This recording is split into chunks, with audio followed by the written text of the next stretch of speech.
Yo, what's going on guys, it's Cynnnical, and today for you guys I've got another episode of the Worlds of Kingdom Hearts 3. Basically, it's been a very long time since I've actually brought you guys one of these videos, but as a comeback I thought that I would do Treasure Planet.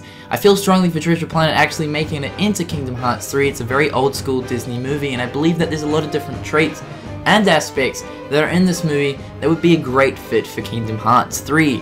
Now, also guys, if you don't know what this series is, basically just me going over different Disney movies and different worlds that I believe would be a great fit for Kingdom Hearts 3. The video formula of this series will follow like this. First of all, I'll go over the world history / film events, basically quickly summarizing up what happens in Treasure Planet. Next, I'll go over the plot / world story. This is basically me talking about how Sora can be implemented in this world with the different Kingdom Hearts traits implemented in it as well. Next, I'll go over exploration, so the different scenery and the different areas of that world that we'll explore. And lastly, I'm going to be going over the Keyblade that corresponds to that world. Alright guys, let's get on with it. Treasure Planet follows the story of Jim Hawkins, a boy who is truly captivated by the legendary stories of Captain Flint, a famous pirate who stowed away all of his most prized treasures inside a mysterious planet named Treasure Planet. One day a spaceship crashes outside of Jim's house to only find the dying pilot, who is Billy Bones. Billy ended up giving Jim a mysterious sphere, to which Jim later on in life finds out that it's actually a galactic map that leads directly to Treasure Planet. Jim decides to venture out and find the mysterious planet, and by doing so, he joins up with a pirate crew who had the same ambitions. Throughout Jim's journey through the galaxy, he finds out that half the crew are actually a murderous pirate rebellion led by John Silver, who wants the treasure for himself. Jim and the crew eventually reach Treasure Planet, only to realize that the planet is in fact a teleportation device, capable of transporting you to anywhere. The catch was that Captain Flint never wanted his treasure to be found, and upon finding the treasure, the planet would actually explode. Jim and most of the crewmates make it out alive upon the destruction of the planet. So that's a basic summary of the film, so let's see how Kingdom Hearts could work in with this. So let's start off with Xehanort's ambitions and how the darkness could actually work in with this world. Now, what's an important aspect of Treasure Planet? It's the actual planet itself. What's so special about it? Well, it's not because it's just filled with gold medallions, diamonds, jewels, and jewelry.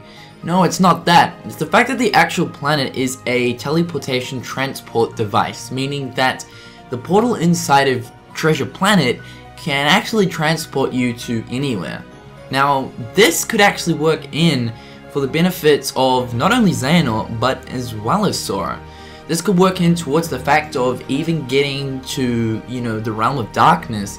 Say if Sora can't actually pass through the lanes between, this might actually be a way of Sora and the gang actually reaching the realm of darkness to then find or reach Aqua. Now, not only that, but perhaps even Xehanort knows about this. And perhaps Xehanort wants Aqua. Now, Xehanort probably does have some sort of a way of getting to Aqua, but perhaps maybe there could be some direct link or connection from the teleportation device inside of Treasure Planet to Kingdom Hearts itself. This could be very, very important because, Xehanort could actually use this teleportation device to, teleport to any location that he wanted to, including the location of even the mysterious tower. Who knows, the defeat of actual, Yen Sid could play into key with this, meaning that, Xehanort could actually find himself using this transportation device to teleport to the mysterious tower, burn it down for some reason, I don't know.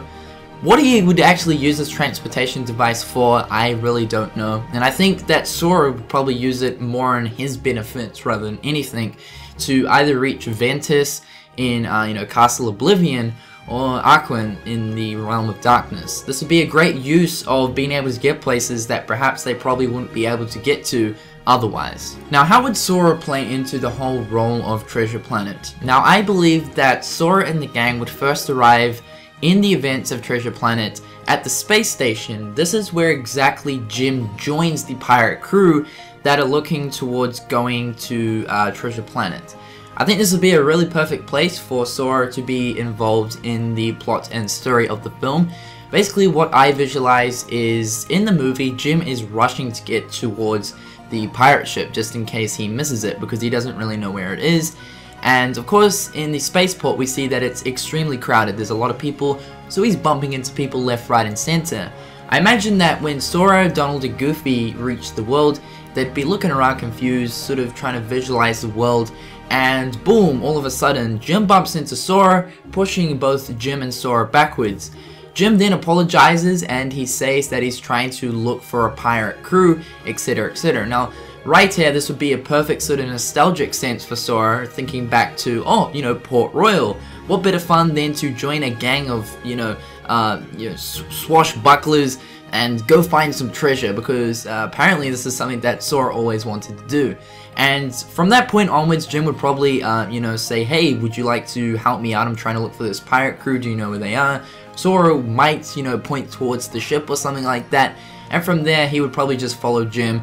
And Jim, as well as Sora, Donald, and Goofy, would become recruited. And on they go towards their adventure. From there, Sora and the gang of pirates would eventually depart into the galaxy. Now, there's a lot of cool areas that, they're probably going to visit. I'll get into that in the different scenery and exploration category of this video.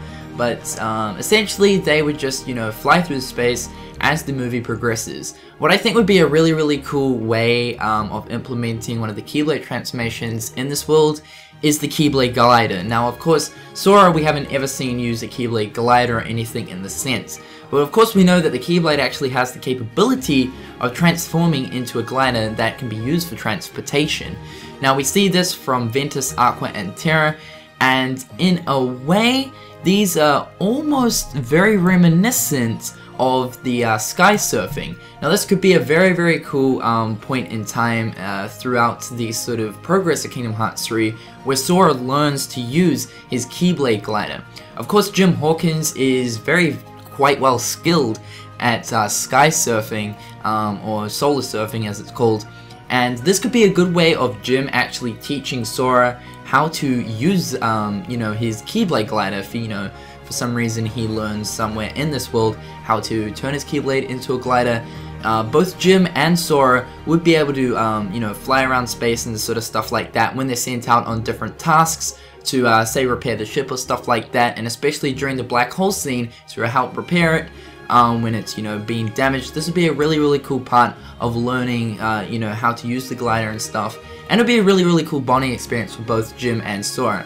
Now, I do visualize that throughout this world, Jim Hawkins would most definitely be your party member, because he is the main character, and generally the main characters of each of the Disney films are bound to be your party members. Now, bosses for this world, I visualize that there'd be 2 bosses for this world, regardless of whether Kingdom Hearts 3 is going to implement a 1 visit and 2 visit scenario like in Kingdom Hearts 2, or just a single visit world thing. Either way though, I visualize that there'll probably be 2 bosses in this world. Now the first one will be Scroop, who is one of the rebellious sort of murderous pirates that are part of the gang that's on the ship. Scroop is sort of like an insect, sort of crabby guy. I don't really know what he is, but he's like this sort of space insect dude, who of course Jim actually ends up fighting and stuff, and he ends up dying halfway through the adventure. Now he ends up attacking Jim and stuff like that, and I believe that he would probably be a boss halfway through the world. Now towards the end of the game, when eventually they reach Treasure Planet, I visualize not John Silver being a boss. Now the reason I say that is John Silver actually saves Jim at the end of Treasure Planet, and in actual fact, John Silver, he's an evil dude, he's part of the whole rebellious gang, but he sort of grew an attachment to Jim throughout the story of Treasure Planet, so I don't visualize him being the final boss of this world. In fact, I actually visualize a sort of space sort of dragon Heartless, maybe similar to the one in the Land of Dragons in the second visit in Kingdom Hearts 2, something similar to that, and it would just like sort of come out of the breaking crevices of Treasure Planet when you're trying to escape through the portal device at the very end of the movie. It'd sort of just come out of all the medallions or something like that, all the treasure, and you'd probably have to fight it on your Keyblade glider.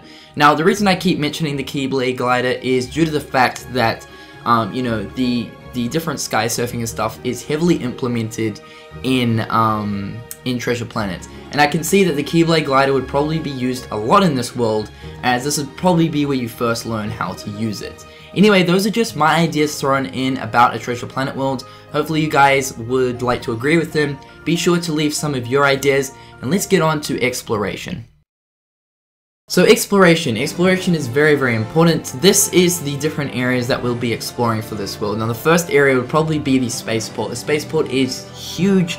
There is a lot of different structures in the spaceport, a lot of different ships and stuff like that. And I think it'll look absolutely beautiful running on the Unreal 4 engine. The next area would be the actual ship itself. Now, sort of similar to Port Royal from Kingdom Hearts 2, we spent a lot of time on the ship. It was actually an area where we spent a lot of time on defeating different Heartless and stuff like that. And we spent a lot of time on this ship due to the fact that we used it to transport between the different islands. So same sort of scenario for Treasure Planet. I think that we'll be spending a lot of time on the actual spaceship itself, you know, traveling between different planets and going through the galaxy and whatnot. Now, one area that I probably know that it would definitely make it in if this was an actual world would be the planets that they end up landing on. Now, this is sometime around the point of when the pirate rebellion is sort of spread out across the ship. And this is the very planet where Jim and stuff like that find Ben. And this is where Jim and Ben and the rest of them actually have to sneak aboard the ship. So this planet would actually, there'd be a lot of different areas, and in actual fact, you know, this planet would probably be where we spend most of the time in the game. Now the next location would be the black hole. Now the black hole area would definitely make it into this due to the fact that it was a very dramatic point inside the movie, as this is where a lot of the different sort of characters on the pirate ship itself decide to work together in order to, you know, keep everyone alive. Otherwise, if the pirate ship went down the black hole, they would all be wiped out and stuff like that. This would also be a really good point in time where Sora and Jim could also use their gliders. And getting back to the whole glider thing, there would probably be a few areas without, you know, within the game where we can actually use the gliders, you know, inside the galaxy and stuff like that. Now the last area is, of course, you know, Treasure Planet itself. You'll probably be able to explore multiple different areas upon all of the different treasures and stuff like that, but most of the time I think you'd just be flying around inside Treasure Planet and stuff like that and finding yourself on the ship. The Keyblade I imagine for this world would most likely be called Treasure Seeker. I think it's a very self-explanatory name for very obvious reasons. Also, the bonus that you would get from this Keyblade would most likely increase the chances of, you know, dropping more rare items. Treasure Seeker, you know, it's in the name, very obvious, for obvious reasons. It would help drop more items more regularly, as well as greater chance of more HP, items, and money as well. So anyway guys, that is it. Those are most of my ideas thrown in for a Treasure Planet world. Hopefully you guys have enjoyed today's video. These videos take longer than usual, so a like would be highly appreciated. What do you guys think about my ideas? If you have any more extended ideas about a Treasure Planet world, leave your comments in the comment section below. Also guys, what world or what movie would you like me to cover next? Leave that in the comment section below also, and until next time guys, I'll catch you later. Peace.